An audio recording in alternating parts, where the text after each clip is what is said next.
निजीकरण समेत तमाम मुद्दों को लेकर बिजली विभाग के कर्मचारियों ने आर पार की लड़ाई का ऐलान कर दिया है। इसके मद्देनजर आंदोलन धरना प्रदर्शन को देखते हुए प्रदेश सरकार भी अलर्ट मोड में है। आजमगढ़ में जिलाधिकारी नवनीत सिंह चहल ने कलेक्ट्रेट भवन में कंट्रोल रूम की स्थापना का निर्देश दिया था, जिसके बाद कंट्रोल रूम स्थापित कर दिया गया है।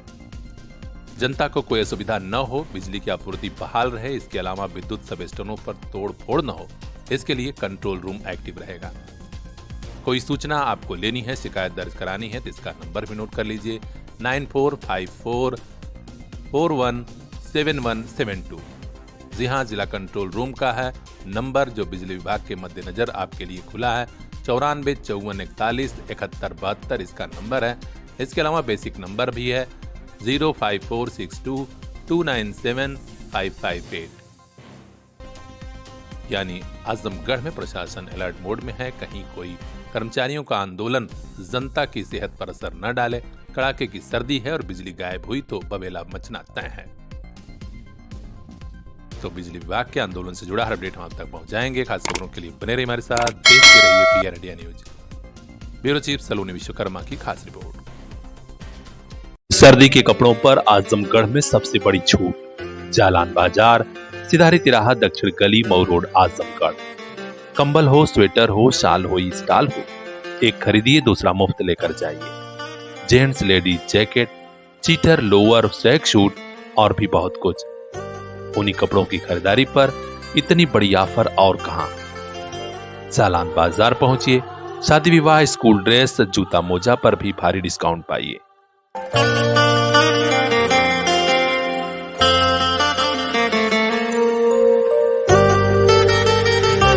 आपका भरोसा, आपका प्यार और फैशनेबल हुआ जालान बाजार।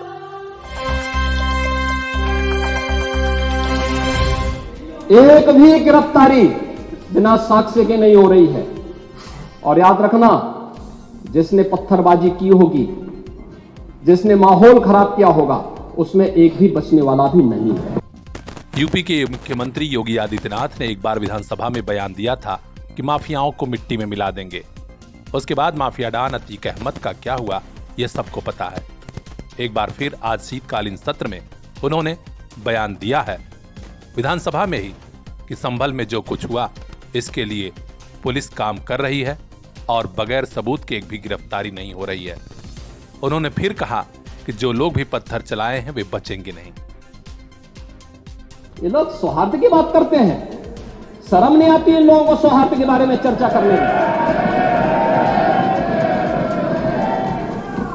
1978 से जो मंदिर आज निकल रहा है, 1978 से इन लोगों ने कभी खोलने नहीं दिया उस मंदिर को। जो आज बजरंगबली का मंदिर निकल रहा है, जो वहां पर आज 22 कुएं किसने बंद किए थे, इन 22 कुओं को भी वहां पे बंद किया गया। और वहां का माहौल इतना तनावपूर्ण किसने बनाया था? ये पत्थरबाज कौन थे? एक भी गिरफ्तारी बिना साक्ष्य के नहीं हो रही है। और याद रखना, जिसने पत्थरबाजी की होगी, जिसने माहौल खराब किया होगा, उसमें एक भी बचने वाला भी नहीं है। हम आपको बता दें, संसद से लेकर विधानसभा में संभल पर सियासत गर्म है और आज विधानसभा में मुख्यमंत्री बयान दे रहे थे। अब देखना है आगे क्या होता है। अपडेट हम तक पहुंचाएंगे। यूपी की खबरों के लिए बने रहिए हमारे साथ, देखते रहिए PR India news. Kashi Hindu विश्वविद्यालय का इस बार का दीक्षांत समारोह वाकई शानदार रहा। सैकड़ों छात्र छात्राओं के सपने पूरे हुए, उनके ख्वाबों में रंग भर गए। इन्हीं में से एक हैं आजमगढ़ की प्रिया तिवारी, जिन्हें पीएचडी की डिग्री मिली है और काफी खुशनुमा माहौल में अब दोस्त, शुभचिंतक, परिवार वाले बधाई दे रहे हैं। हम आपको बता दें, आजमगढ़ के गोपालपुर गांव की रहने वाली प्रिया तिवारी वरिष्ठ शिक्षक नेता दिवाकर तिवारी की पौत्री हैं और अब इन्हें पीएचडी की डिग्री मिली है तो मां पूनम तिवारी, पिता अशोक तिवारी समेत पूरा परिवार गदगद है। दोस्तों, मित्रों, शुभचिंतकों ने भी अपनी ओर से बधाई दी है। प्रिया तिवारी ने कहा कि अभी और आगे जाना है, अभी रुकना नहीं है। तो खास खबरों के लिए बने रहिए हमारे साथ, देखते रहिए पीआर इंडिया न्यूज।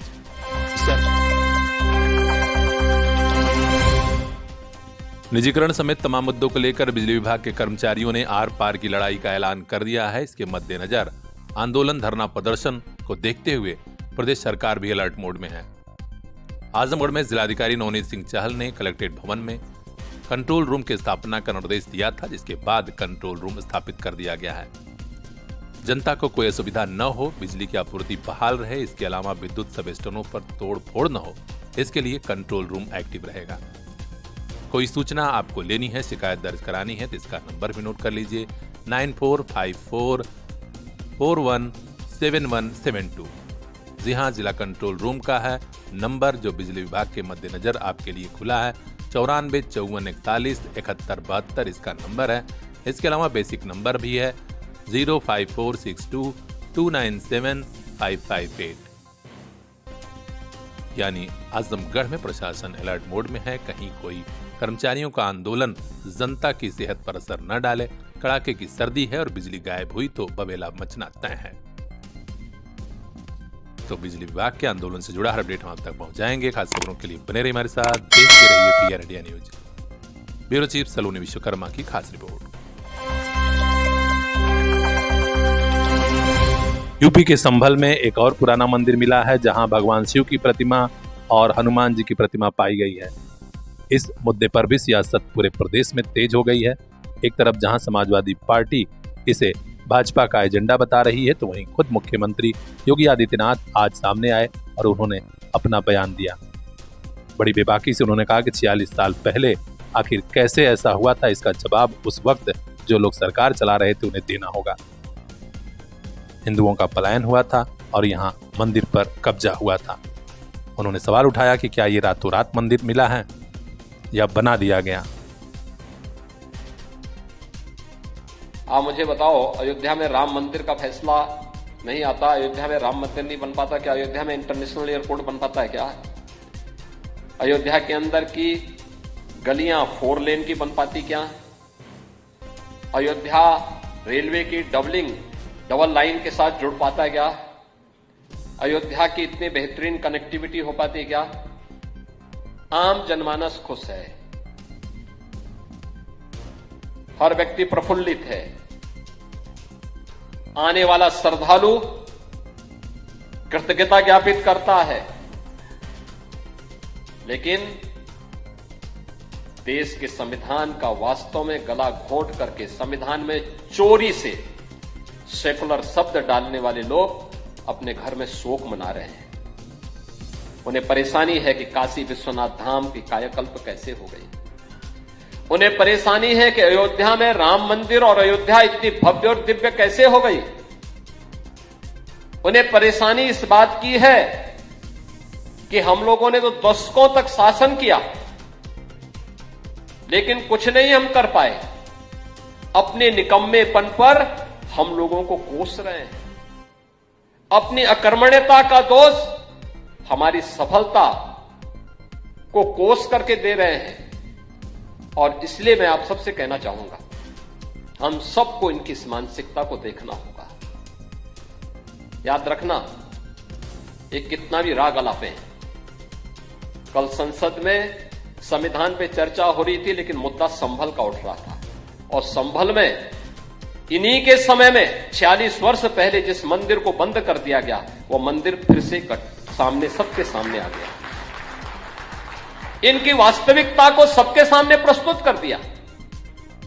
याद करिए ना, क्या वो संभल में इतना प्राचीन मंदिर क्या रातों रात प्रशासन ने बना दिया? क्या वहां बजरंगबली की इतनी प्राचीन मूर्ति रातों रात आ गई? क्या वहां पर जो ज्योतिर्लिंग निकला है, क्या यह आस्था नहीं थी क्या? उन दरिंदों को आज तक सजा क्यों नहीं मिली? इन्होंने 46 वर्ष पहले संभल के अंदर नरसंहार किया था। क्यों नहीं चर्चा होती संभल में उन लोगों की, उन निर्दोष लोगों की? क्या कसूर था उनका, जिनकी निर्मम हत्या संभल के अंदर आज से 46 वर्ष पहले हुई थी। लेकिन जो भी उस सच को बोलेगा उसको धमकी दी जाएगी, उनका मुंह बंद कराने का प्रयास होगा। और इसीलिए कुंभ के बारे में भी ये लोग इसी प्रकार के दुष्प्रचार को लेकर के आगे बढ़ने का कुत्सित प्रयास करेंगे। लेकिन मैं धन्यवाद दूंगा हिंदुस्तान जैसे मीडिया से जुड़े हुए इन स्तंभों को, जो भारत की विरासत की प्रतीक इन आयोजनों को पूरी भव्यता के साथ, पूरी निर्भीकता के साथ दिखाने का कार्य कर रहे हैं और भारत की परंपरा पर गौरव की अनुभूति हर भारतवासी को कराने में अपना योगदान दे रहे हैं। हमारी सरकार इन सब कार्यों के लिए पूरी प्रतिबद्धता के साथ कार्य कर रही है। नौकरी के बाद पुलिस की वर्दी मिलती है तो महज वर्दी नहीं मिलती, उसके साथ कुछ गरिमा मिलती है, कुछ नियम कानून मिलते हैं जिनका पालन करना होता है। यहीं चूक गए आजमगढ़ में पवई थाने पर तैनात एक दरोगा जी।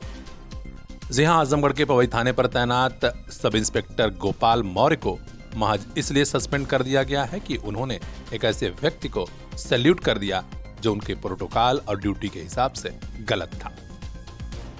आजमगढ़ में पुलिस कप्तान हेमराज मीणा ने एक्शन लिया है और इसके बाद चर्चा तेज है। एक वीडियो सोशल मीडिया पर वायरल हो गया था जिसमें गोपाल मौर्य एक ऐसे व्यक्ति को सैल्यूट कर रहे हैं जो उनके प्रोटोकॉल के हिसाब से नहीं। इस बारे में आजमगढ़ के पुलिस अधीक्षक हेमराज मीणा ने बताया कि 4 दिसंबर को घटना हुई थी। वही थाना क्षेत्र के सरायपुर गांव में एक व्यक्ति गगन यादव जो परिवारीजनों से मिलने गया था, उसमें शांति व्यवस्था के लिए मौजूद एक सब इंस्पेक्टर और 2 सिपाहियों की ड्यूटी लगाई गई थी। सब इंस्पेक्टर ने गोपाल मौर्य जिनका नाम है, उन्होंने ही सैल्यूट किया था।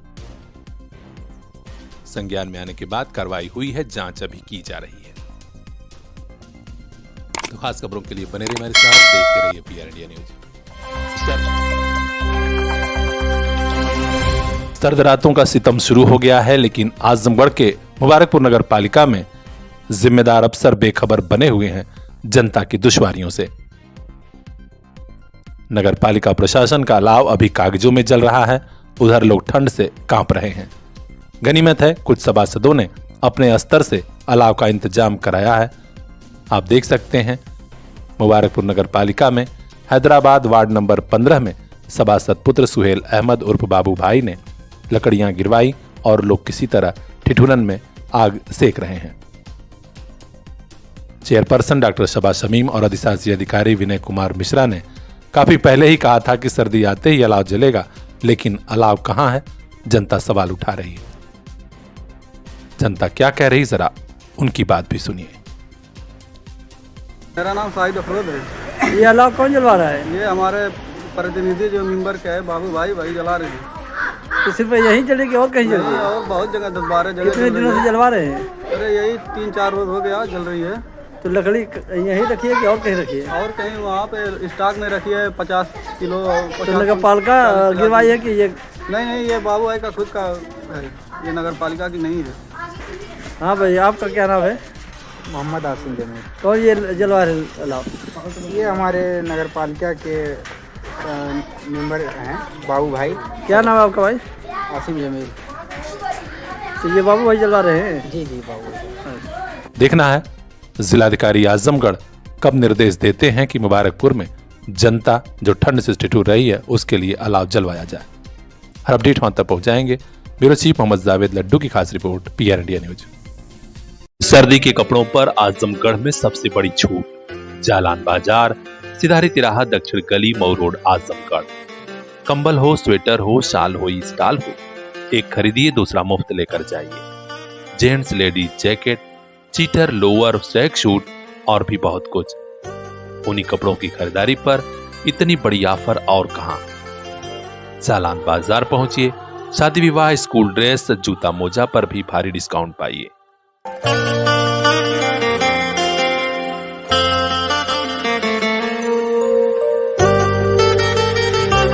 आपका भरोसा, आपका प्यार और फैशनेबल हुआ जालान बाजार।